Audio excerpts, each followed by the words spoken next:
Most people think stretching is the answer to fixing their sciatica problems. The problem is, when you stretch weak tissue, you might get relief for an hour or so, but that tissue is still weak and it still doesn't trust those new positions. So it's going to tighten right back up and you're right back to where you started. And in this video, I'm going to give you the exact blueprint to being stuck with sciatica pain to being able to move pain-free. Start off with a hamstring bridge. This looks like a glute bridge. The only difference is, with a glute bridge, you keep your heels close to your butt. With the hamstring bridge, step your legs out a little bit further. The further you walk your feet out, the more you're going to load the hamstrings. If you're just starting out, keep both heels on the floor and just focus on getting a good squeeze at the top of the rep. But over time, when your strength progresses, you can switch to a single leg variation. I love this exercise because it allows you to address any imbalances that you have. I can't stress this enough. Building your glutes is so important to take stress off the spine and reduce nerve irritation. Then we're moving into 90-90 leg lifts. Stay as tall as possible and engage your core. If you need to post your arm under the floor to do so, that's completely fine. Lift the knee off the floor without twisting. This is going to wake up your outer hip muscles so the pelvis stays stable. You will get a crampy feeling on the outside of your hip. Don't worry, this is completely normal. In fact, this is actually what we want. This exercise will strengthen the glute medius and the hip stabilizers. Your sciatic nerve runs through your pelvis, and when your outer hip muscles are weak, that creates a pelvic tilt, which puts pressure on the nerve. So strengthening this area is extremely important. The next phase of the program is about building core stability. Your core is a natural back brace, so your spine is protected every time you move. And this exercise is called the dead bug. What you're going to do is lie on the floor, legs bent at a 90-degree angle, and your hands above your shoulders as if you're at the top of a chest press. Naturally, when you lie on your back, there's going to be a gap between your lower back and the floor. So what we want to do is press our lower back onto the floor, brace our core, and slightly lift the back of our shoulders off the ground. Now, there's a little bit of coordination needed for this exercise, so just take your time. As you extend your left leg, bring your right arm over your head. Then bring both back to your starting point and switch sides. During this exercise, it shouldn't take long to feel your core firing up.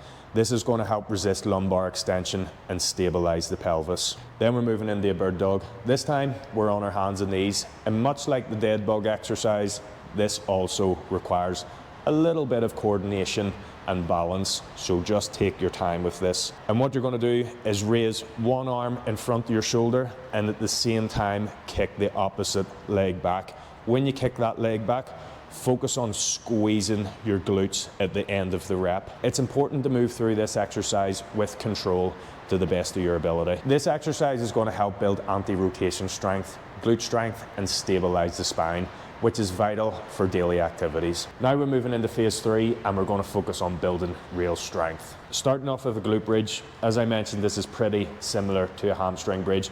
The only difference is now we're going to keep our heels a lot closer to our butt. And this is going to switch the balance of where the tension is distributed. Now it's going from the hamstrings directly targeting the glutes. But apart from that, the fundamentals of this exercise are pretty much the same. We want to drive through our heels, engage our glutes at the top of each rep, and slowly control our hips back down to the floor. It's important not to avoid the top of each rep because this is where we're really going to get the glutes firing up. Because when you sit all day, that stretches out the glutes, which makes them weaker. And as we know, strong glutes are important for stabilizing the spine. Much like the hamstring bridge, start off with both feet on the floor. And once you start to build strength up, you can switch to a single leg variation and add load with a dumbbell. The next exercise is an ATG split squat. To be honest, if I had to pick one exercise to do for the rest of my life, it would probably be this.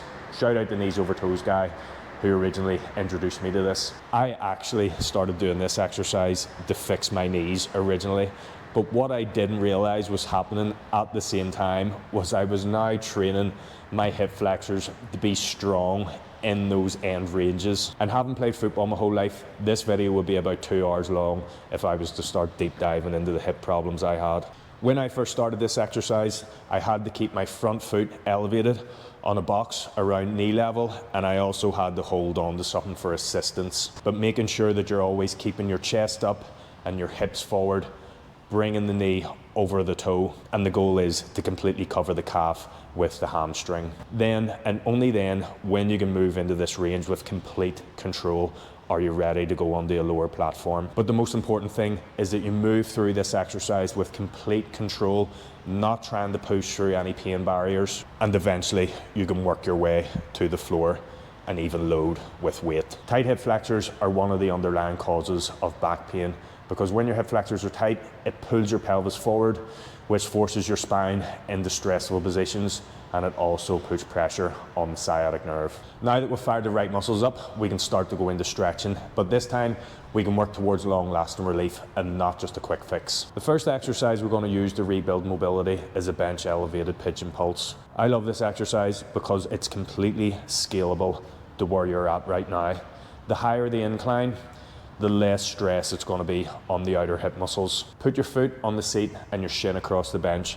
Keep your chest up nice and tall, and then just slowly drop your knee down until you start to feel a stretch on the outer hip. Then from here, you're going to gently pulse your knee up and down. This is going to open up the piriformis and the deep hip rotators, which is going to free up tension without overstretching irritated tissue. Then we're moving into elephant walks. Definitely start off with your hands elevated on a box. When I first started doing this exercise years ago, I started on the red box, and I really struggled with this. As I mentioned, after years and years of playing football, my mobility was an absolute disgrace. If I tried to touch my toes, I couldn't even get past my knees. This isn't just a stretch, we're also building strength in those new ranges, because we're using the force of pushing our legs back to load into those stretched positions. You want to pick a height where you can feel a moderate stretch, but nothing too uncomfortable. Over time, you can work the lower box and a lower box until eventually you can bring your hands onto the floor and hook your fingers onto your toes. This exercise will help improve mobility through your hamstrings, calves and glutes, which is going to help take a lot of stress off your back and your hips. And then into a QL stretch. Your QL, or your quadratus lumborum, which sounds like a spell from Harry Potter, runs along the side of your lower back. When it's tight, it can pull on your spine and mimic sciatica. So there's a few different ways to stretch this. I like to use a back extension machine, where you just lean off it and slightly bend to the side until you feel your outer hip opening up. If you don't have access to a back extension machine, it's no big deal. Like I'm doing here, you can also use a cable machine, a rig, or even a door frame. If you're doing this at home, you just need something to wrap your fingers around. Keep your feet closer to the bar, the inside foot, step it forward, and then open up your hips and slightly turn them away.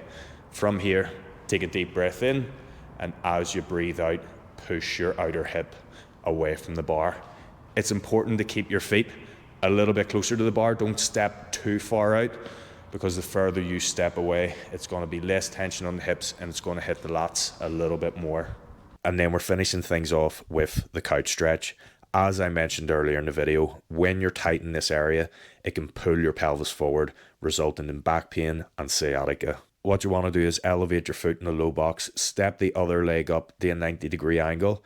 Then from here, we want to get our leg vertical and squeeze our glutes. The same side that the foot's on the box, we're going to engage that glute and just hold that squeeze, because your glutes is an antagonist muscle to the hip flexors. So when we squeeze them, it tells the hip flexors to relax. Give this a go and let me know which exercise made the biggest difference for you. Thanks for watching. For some more information on my recommended sets and reps, then check out the description. Also, if you enjoyed this, don't forget to hit subscribe. It really helps the channel out. And YouTube says you'll also enjoy this video too.